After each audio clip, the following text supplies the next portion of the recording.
দ্বিতীয় দ্বারে দাঁড়িয়েছিল মহিপাল। মহিপালের কাছে আসতেই মহিপাল প্রশ্ন করলো, তুমি ভেতরে এলে কি করে? তবে কি প্রথম দ্বারে কেউ নেই? বলে আছে।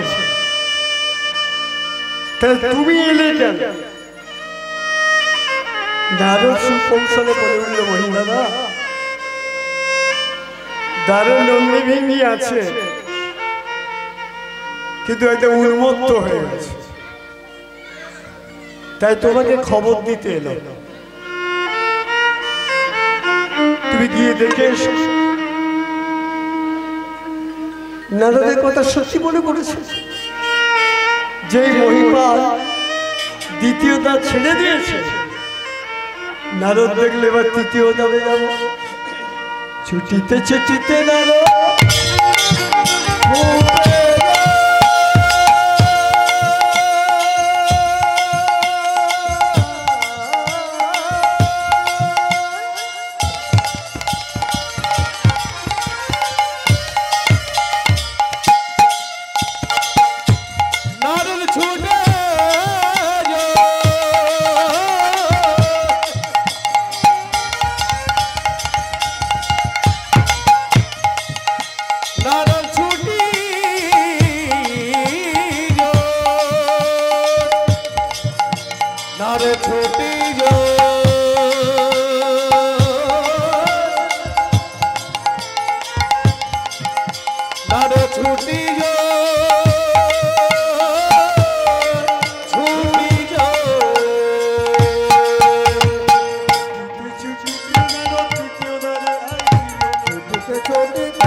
এত বড় বীরপালের শরীর।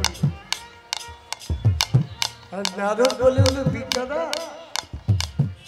উপর দিকে তাকিয়ে দেখো তো তোমার হাতে ওটা কি? বীরপাল ভাবলো, তবে কি ভুল করে আমি গদা ছেড়ে বসি ধরেছি। যেই মাত্র বীরপাল উপর দিকে তাকিয়েছে, সেই সুযোগে নারদ হাতের তলা দিয়ে হরি বলো হরি হরি বলো হরি হরি বলো হরি হরি বলো হরি হরি বলো হরি হরি বলো হরি হরি বলো হরি হরি বলো হরি বলো হরি হরি বলো। সন্মুখে বীরপালকে দেখিতে যে পাইল, সন্মুখে বীরপালকে দেখিতে যে পাইল। চতুর্থ দ্বারে দাঁড়িয়েছিলেন কার্তিক। চতুর্থ দ্বারে দাঁড়িয়েছিল কে? কার্তিক। একটু সরব হবে তো? কি করে সরাচ্ছি? নারদ বলে উঠল, কার্তিক কুমার, আমি তো স্বর্গমর্ত পাতাল সব জায়গায় যেতে পারি, তো মর্তভূমির মাটিতে গিয়ে শুনলাম মর্তের মানুষজন তোমাকে পুজো করতে চাইছে। কারণ কার্তিককে যদি পুজো করে, তোমার আশীর্বাদে তারা সন্তান লাভ করবে। তুমি যদি দাঁড়িয়ে হয়ে দাঁড়িয়ে থাকো, তাহলে মরতে কিন্তু কার্তিক পুজো কোনোদিন আর হবে না।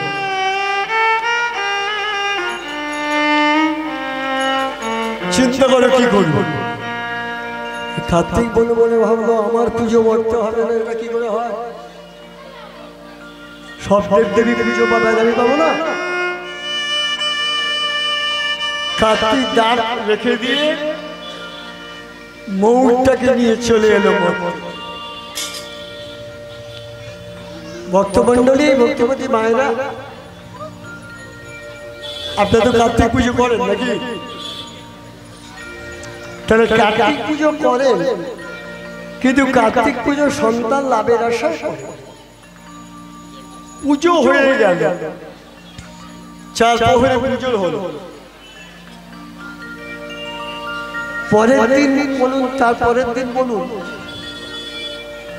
কার্তিককে বিসর্জন না দিয়ে সেই কার্তিকের মূর্তিটা দিয়ে আপনারা বাইরে বার করে দেন কেন? কে বলেছে? নিশ্চয় ব্রাহ্মণ বলেছে। সে আমার মন ব্রাহ্মণ, বাইরে বার করে দিয়ে শুধু নয়, গাছের তলায় গলায় বিচুলি দড়ি দিয়ে ডালে বাঁধা, যাকে পুজো করলাম সন্তান লাভের আশায়, তাকে বহিষ্কার করে দিলাম। আমি আপনাদের বলছি কোনোদিন এই কাজটি করবেন। বিসর্জন দেওয়া হয় না, তার একটা কারণ আছে, যে কার্তিক পুজো করে যদি আমরা সন্তান লাভ করি, কার্তিককে বিসর্জন দিলে জলে, সেই সন্তান নাকি জলে ডুবে মারা যায়। এটা মেনে নেওয়া যায়, কিন্তু গলায় বিচুলি দড়ি দিয়ে বেঁধে গাছের ডালে বেঁধে দেবো, এটা করবেন না। আর যদি কেউ এই কাজটি করেন, আমি বলতে পারি সেই ছেলে বড় হলে তার বাম্মাকে খেতে দেয়া দূরের কথা, বাইরে বার করতে করবেন না। কার্তিকের মূর্তিটা, প্রতিমাটা আপনাদের তো নিজস্ব ঠাকুর ঘর আছে, ওই ঠাকুর ঘরে রেখে দেবেন। সব দেবদেবী ফুল পাচ্ছে, জল পাচ্ছে, কার্তিকও পা, তাতে আপনাদের সন্তানের মঙ্গল হবে। চতুর্থ দ্বার গেল, পঞ্চম দ্বার দাঁড়িয়ে হয়ে দাঁড়িয়ে আছে, কি নাম? জয় গণেশ, জয় গণেশ, জয় গণেশ মাতা দেবী পার্বতী পিতা মহাদেব। জয় গণেশ, জয় গণেশ, জয় গণেশ দেব, মাতা দেবী পার্বতী পিতা মহাদেব। জয় গণেশ, জয় গণেশ, জয় গণেশ, জয় গণেশ, জয় গণেশ মাতা দেবী পার্বতী পিতা মহাদেব। জয় গণেশ, জয় গণেশ, জয় গণেশ দেব, মাতা দেবী পার্বতী পিতা মহাদেব। জয় গণেশ, কে দাঁড়িয়ে? গণেশ, তাই তো? জয় গণেশ, জয় গণেশ, জয় গণেশ, জয় গণেশ দেব, জয় গণেশ, জয় গণেশ, জয় গণেশ দেব। জয় গণেশ, জয় গণেশ, জয় গণেশ দেব, জয় গণেশ, জয় গণেশ, জয় গণেশ দেব। গণপতি বাপ্পা, জয় জয়, গণপতি বাপ্পা, জয় জয়। গণপতি বাপ্পা। জয় গণেশ, জয় গণেশ, জয় গণেশ দেব, জয় গণেশ, জয় গণেশ, জয় গণেশ দেব। জয় গণেশ, জয় গণেশ, জয় গণেশ দেব, জয় গণেশ, জয় গণেশ, জয় গণেশ দেব। জয় গণেশ, জয় গণেশ, জয় গণেশ দেব, মাতা দেবী পার্বতী পিতা মহাদেব। জয় গণেশ, জয় গণেশ, জয় গণেশ দেব, মাতা দেবী পার্বতী পিতা মহাদেব। জয় গণেশ, জয় গণেশ, জয় গণেশ দেব, মাতা দেবী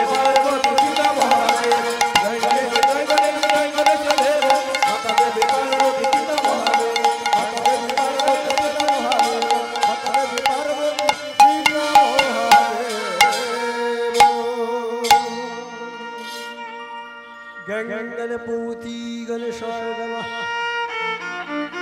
গঙ্গণপতি গণেশায় নমঃ গঙ্গণপতি গণেশায় নমঃ।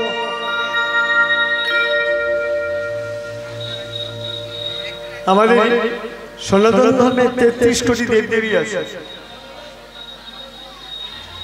৩৩ কোটি দেবদেবীর মধ্যে সর্বশ্রেষ্ঠ দেবতা হচ্ছে গণেশ। পুজো করতে বসলে প্রথমে গণেশকে পুষ্পাঞ্জলি দিতে হবে। নমঃ শ্রী গণেশ শ্রী ভাস্কর শ্রী বিষ্ণু শ্রী মহেশ শ্রী শ্রী দেবী দুর্গা মাতা पंचो देवताभ्यो नमो नमः।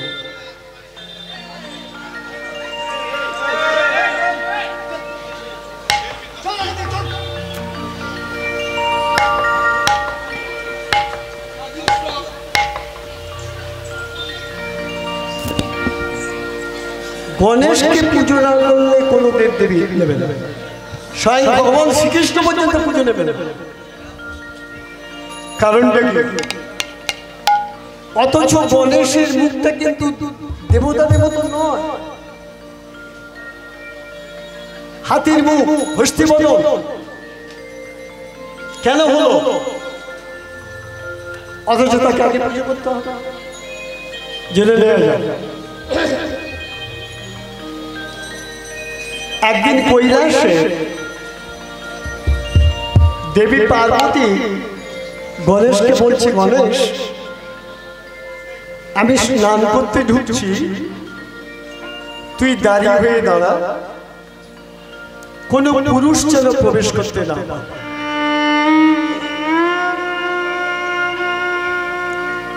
মাতৃ আশীর্বাদ।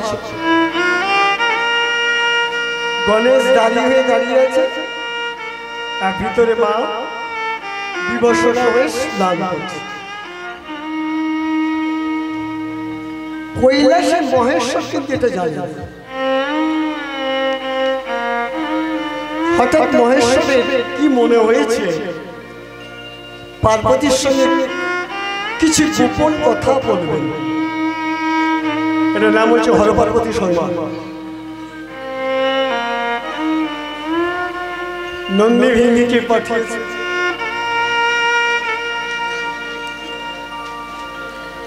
গণেশ তো ঢুকতে দেবে না, জোর করে ঢুকতে গেল, দুজনে মার খেয়ে ফাস্ট হয়ে গেল। আবার দেখবে গণেশের কিন্তু একটা দাঁত, কি তাই তো দেখবি একটা দাঁত, তাও বলে দিচ্ছি কেন। নন্দী ভিন্দি মার খেল, যে যার মার খেয়ে চলে আসে। সবাই ভোলানাথকে যে নালিশ করে, তোমার ছেলে আমাদের মেরেছে। ভোলানাথ বলছে, এত বড় সাহস, গণেশ ঢুকতে দিচ্ছে? আমি নিজেই যাও। একেবারে সাংঘাতিক হাতে ত্রিশূল নিয়ে আসছেন। গণেশ সরে যা, আমি তোর মার সঙ্গে সাক্ষাৎ করব। গণেশ বলছে, আমার মা নির্দেশ দিয়েছে কোনো পুরুষের প্রবেশ হবে না। শিব বলছেন, আমি তোর পিতৃদেব, আমি তোর বাবা। বাবাকে প্রণাম করে গণেশ বলছেন, আপনি বাবা হতে পারেন কিন্তু পুরুষ তো বটে, ঢুকতে তো দেবো না। কিছুতেই গণেশ ঢুকতে দিচ্ছে। সরে যা গণেশ, ভয়ঙ্কর রূপ ধারণ করেছে, বলে না সরে যা। মাতৃ আশীর্বাদ। শিব তখন ত্রিশূল ধরে বলছেন, একটা বড় সাহস, ওই গণেশের দিকে নিক্ষেপ। গণেশের দেহ থেকে মস্তকটা ছেদন হয়ে গেল, শুধু একটা চিৎকার শোনা গেল মা গো, আমার মা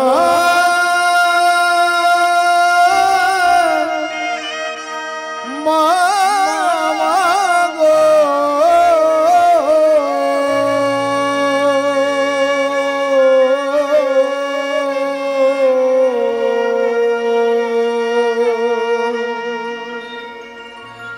দেহটা পড়ে আছে, ত্রিশূল নিয়ে চলে গেছে। তাহলে কাটা মুন্ডুটা কোথায় গেল? কাটা মুন্ডুটা কোথায় গেল? যে মা বলে চিৎকার করলো, কাটা মুন্ডুটা গ্রহণ করলেন বৈকুণ্ঠের নারায়ণ। নারায়ণের অংশ থেকে গণেশের জন্ম। নারায়ণের মস্তকের সঙ্গে এক হয়ে গেল। শিব তো চলে গেছেন। ছেলে কণ্ঠস্বর চিৎকার শুনে মা আলু থালুকে শেষে দেখছেন গণেশ পড়ে আছে, নিথর দেহ। ওই দেহটাকে মা তুলে নিলেন, বলে উঠলেন আমি সৃষ্টি ধ্বংস করে দেব। কে আমার গণেশের মস্তক ছেদন করলো?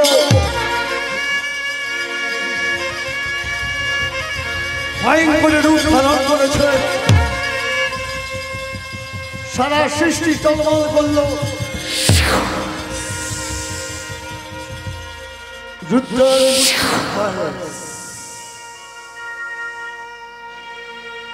গোলকের ভগবান শ্রীকৃষ্ণ কৈলাসে শিবকে বললেন তুমি কি করলে? পার্বতী তো সারা বিশ্ব ব্রহ্মাণ্ডকে ধ্বংস করে দেবে,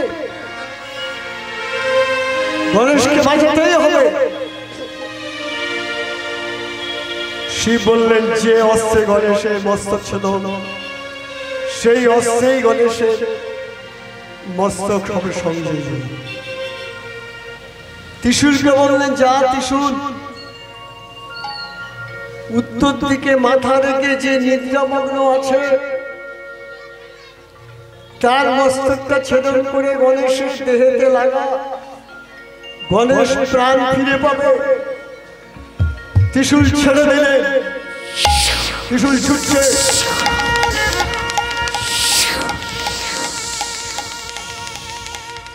ছুটতে ছুটতে ত্রিশূল দাঁড়িয়ে গেলে কাকে দেখতে পেল? একটা হাতি উত্তর দিকে মাথা রেখে ঘুমাচ্ছিল, তার মস্তকটা ছেদন। ওই জন্য উত্তর দিকে মাথা করে ঘুমোতে নেই। আবার এই হাতিটা কে জানেন? ইন্দ্রের ঐরাব।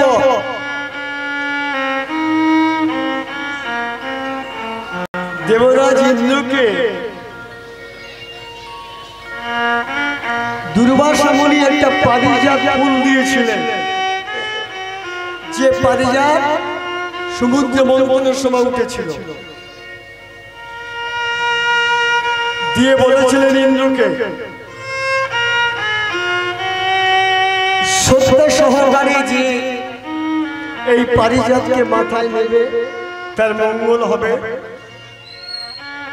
কিন্তু অবহেলা করে মাথা নিলে সে উন্মাদ হয়ে যাবে। দেবরাজ ইন্দ্র চিন্তা করছে আমি স্বর্গের উর্বশীদের নিয়ে ব্যস্ত, এ ফুল আমি কি করবো এখন?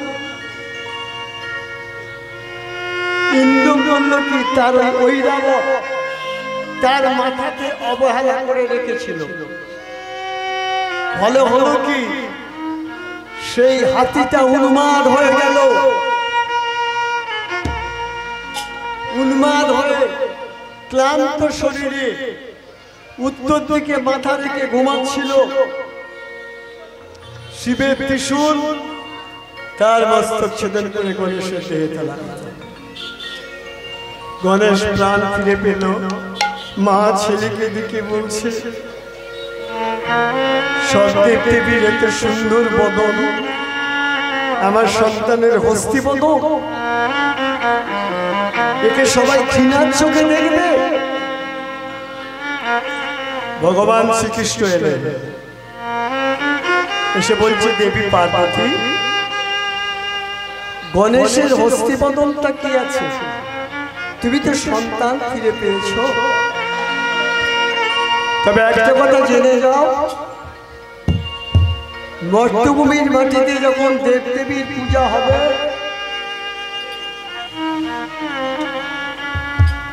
যে দেবদেবীর পূজা হোক,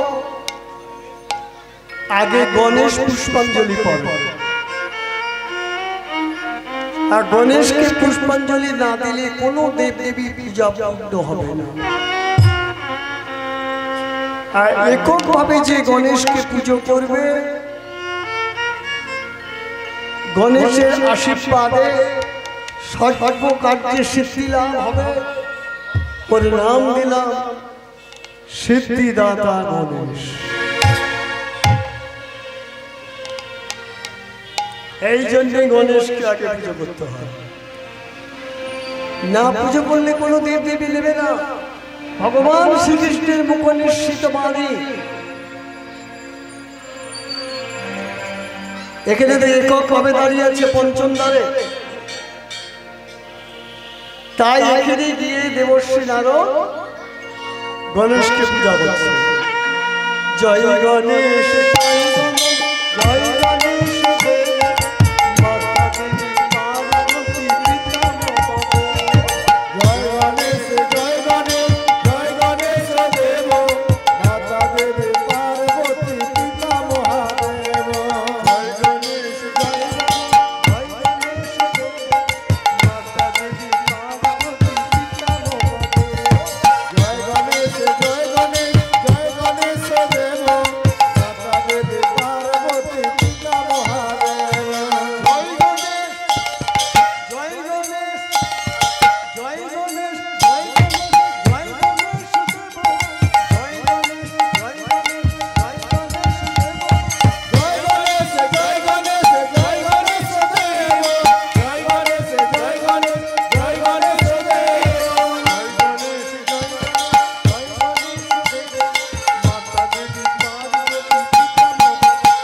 একটা দাঁত কোথায় গেল? পরশুরামের গুরুদেব ছিলেন স্বয়ং শিব।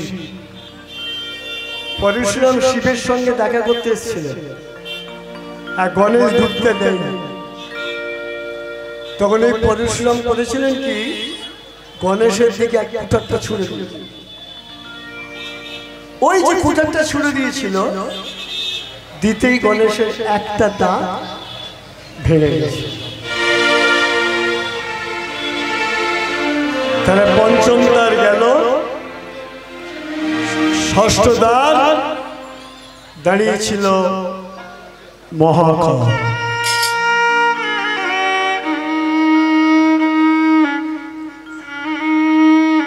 মহাকাল ভাবছে,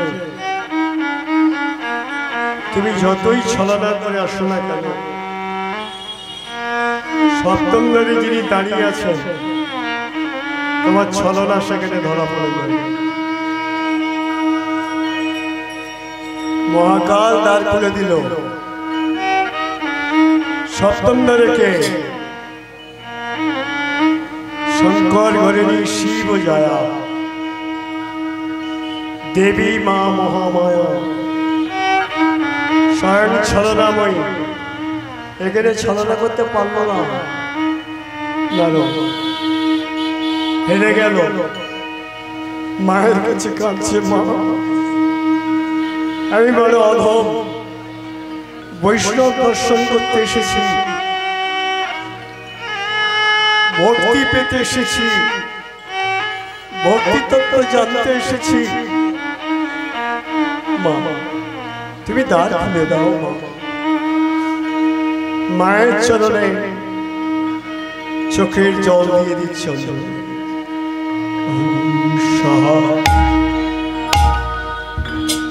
ওম সদা তব শুভ সৎপরা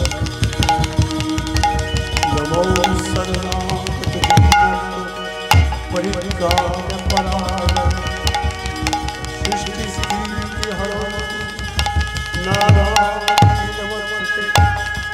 ওম সতবন্দন শ্রী সদভাত স্বামী সদনে नारायण नमस्ते। काली काली महाकाल काली के काल देवी नमस्ते। जयंती मंगला ओलो धरी ओलो धरी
मोर जगद जननी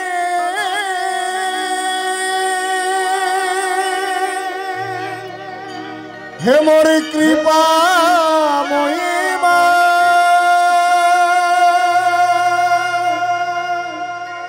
कृपा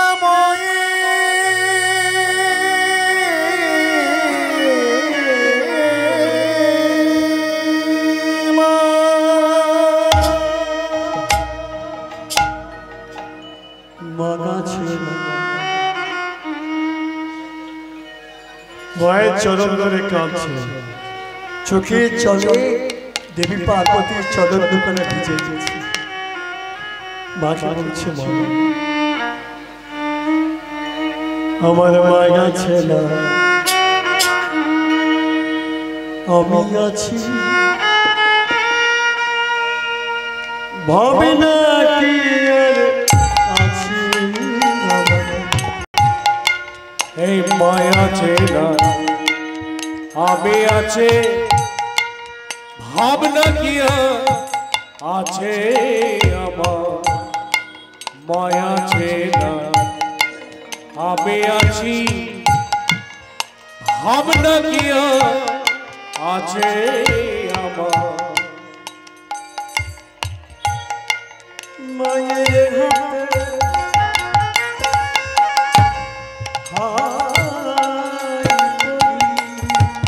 আমি মায়ের হাতে খাই করে,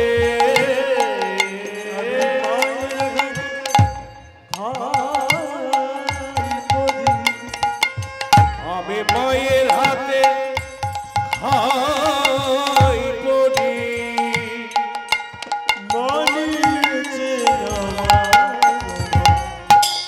মায়া চেনা আমি আছি, ভাবনা কি আছে আমার।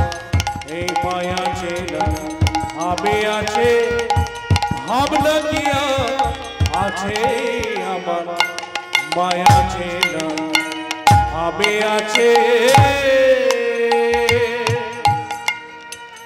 জয় মা আগো আমি ভুলেও থাকি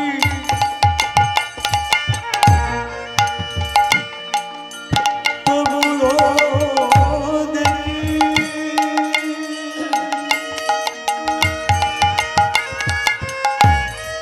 মা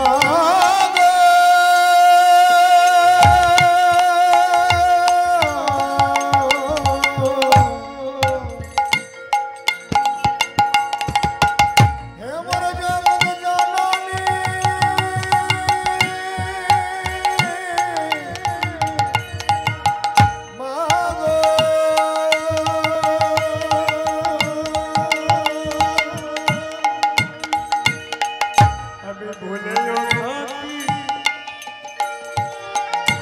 তবুও দেখি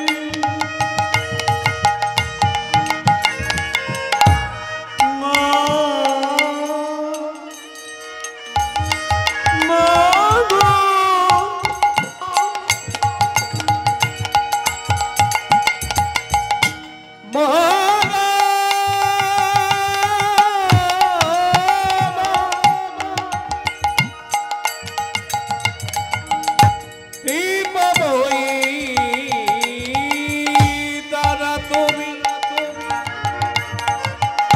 ভবতারিণী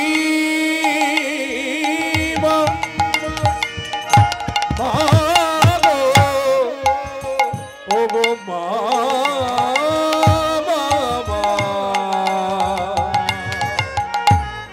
হে মামা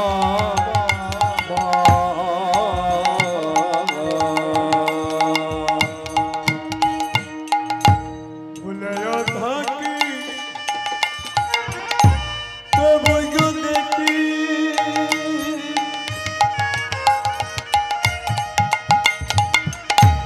হলে না মা একটি মা আমি ভুলেও থাকি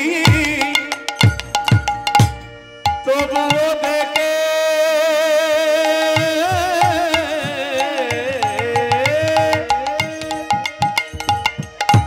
ভোলে না মা একটি বলতে হে দিয়ানা মাঝে আমার বড় সেই রাগা মাঝিয়া মা বলতে হে দিয়ানা মাঝে বড় সেই রাগা মাঝিয়া মা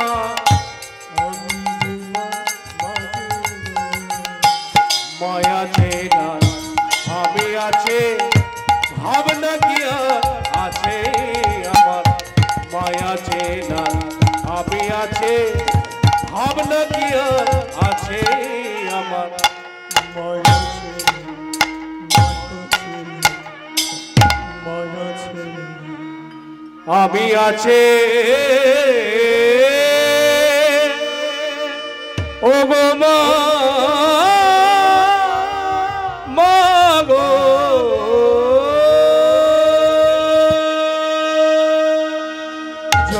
জয় মা জয় মা জয় মা জয় মা জয় মা জয় মা জয় মা জয় মা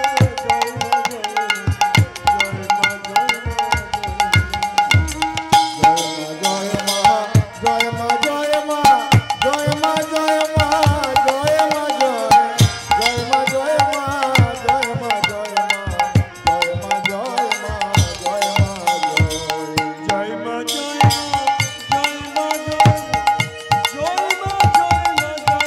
মা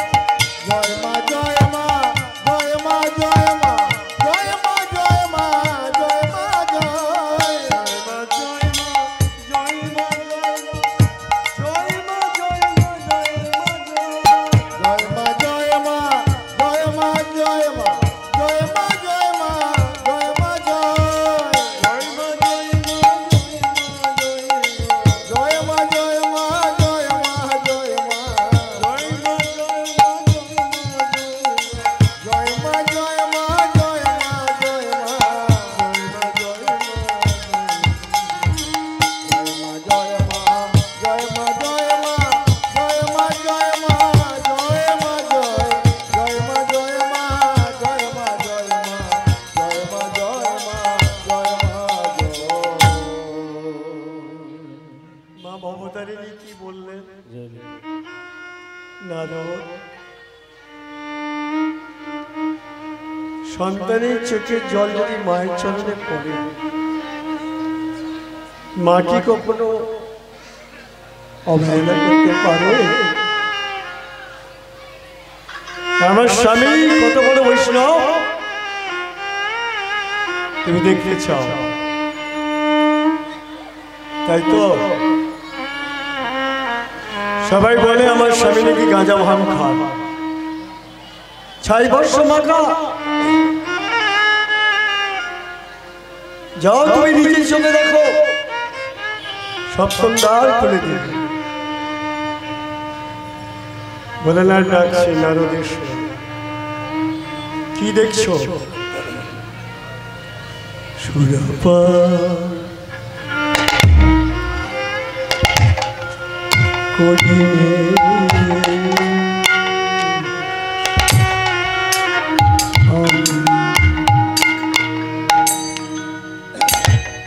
সুরপা করে হবে সুরপা করে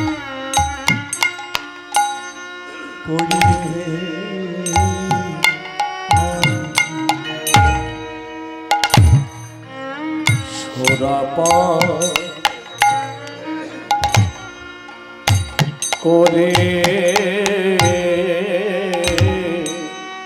হবে সুদা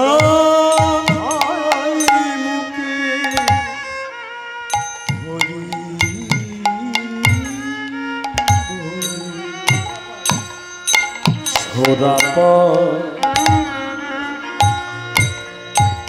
করে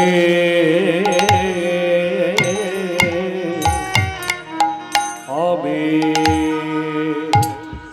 সুদা খাই মুখে হরি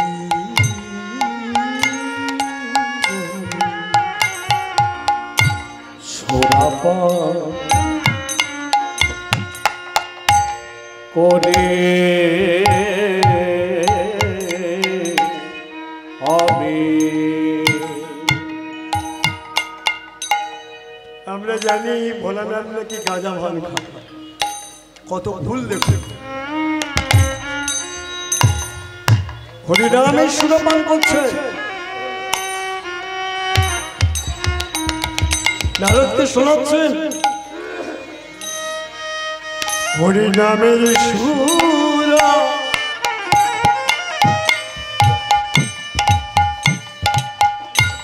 যে পান করেছে